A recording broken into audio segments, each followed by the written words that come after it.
Hi everyone, welcome to another webisode of The Good Doctor on EasyLiving.com. Today I'm in the company of Dr. Humeira Badsha, and we're going to be talking about vitamin D deficiency. Welcome to the program. Thank you. So we're living in a sunny environment where the temperatures are high, sun is shining 24/7, 12 months out of the year, but yet we can be vitamin D deficient. How does that happen? How much time are you actually spending out there in the sun and not in this office here? So most people who are in sunny Dubai aren't really spending time out in the sun, and the average sun exposure is very, very low.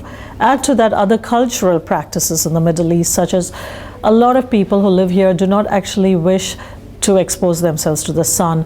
They wear long clothes, they cover themselves up pretty much. Sure. And culturally, many cultures here do not like getting a tan. They prefer lighter skin, so nobody's out there getting a tan. So sun exposure is actually very limited here. When we talk about getting sun exposure, because the flip side of that is the cancer side, right. Getting radiation and all that stuff. So how much sun a day should people get that would be good for developing vitamin D in their body? Well, actually, this is a very complicated question. In the past, people used to just say 15 to 20 minutes is adequate, but that's actually for Caucasian skin. The lighter your skin, the faster it can absorb.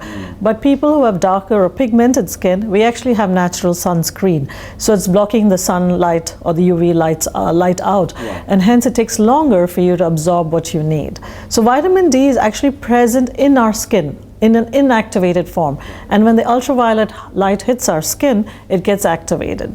So your body will only activate how much you need. Now, a darker skinned person may need even an hour of direct sun exposure a day, whereas a lighter person may need less sun exposure per day. So depending on your pigmentation, if you're lighter skin, you'll need less exposure. Darker skin, you'll need more exposure. Right. There is no standard quantified timeline that people need to spend out in the sun. And people ask, should it be early morning, midday? It just needs direct sunlight without cloud cover, without smog, not a dusty day, where the sun can directly hit your skin. Right. That's all it needs. And people don't know that. I mean, I just learned this, that vitamin D is in your body. What the sun does, it just activates it, triggers it off. Right.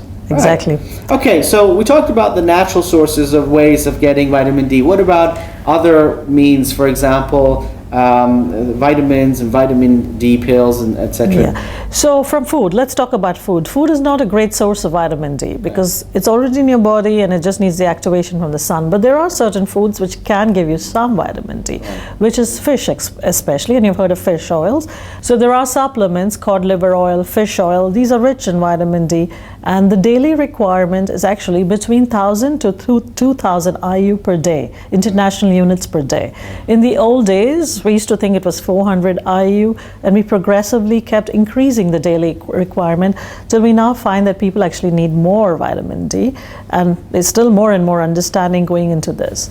So we now know about how to get vitamin D through the sun, through supplements. Now the question is, why do we need vitamin D? Vitamin D is so important for so many functions in your body.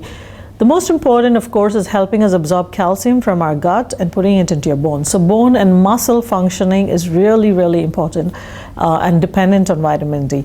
So we have older people especially who get vitamin D deficient, and they have really bad muscle weakness where they can't even get out of a chair.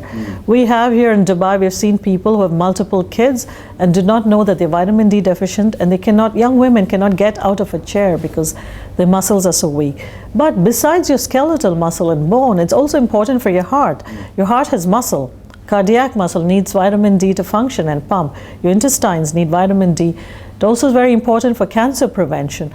It regulates your immune system. Do you remember in the old days, people with tuberculosis would sit out in the sun in a sanitarium in Switzerland? Well, vitamin D, that was ultraviolet light. Vitamin D, now we see that it can even control the Mycobacterium tuberculosis bacteria. So it has a lot of effects beyond bone and muscle health, and that's why people have been pushing. There's been a big study in the United States which shows that vitamin D decreases the chances of death or decreases mortality. That's huge. So there we go. We just found out the importance of vitamin D and how it plays a role in our body, in our skeletal development, as well as muscle development. If you've got any thoughts, comments, or questions about this webisode, please leave them in the comment section down below. Thanks for watching The Good Doctor on EasyLiving.com, where you can find anything and everything lifestyle.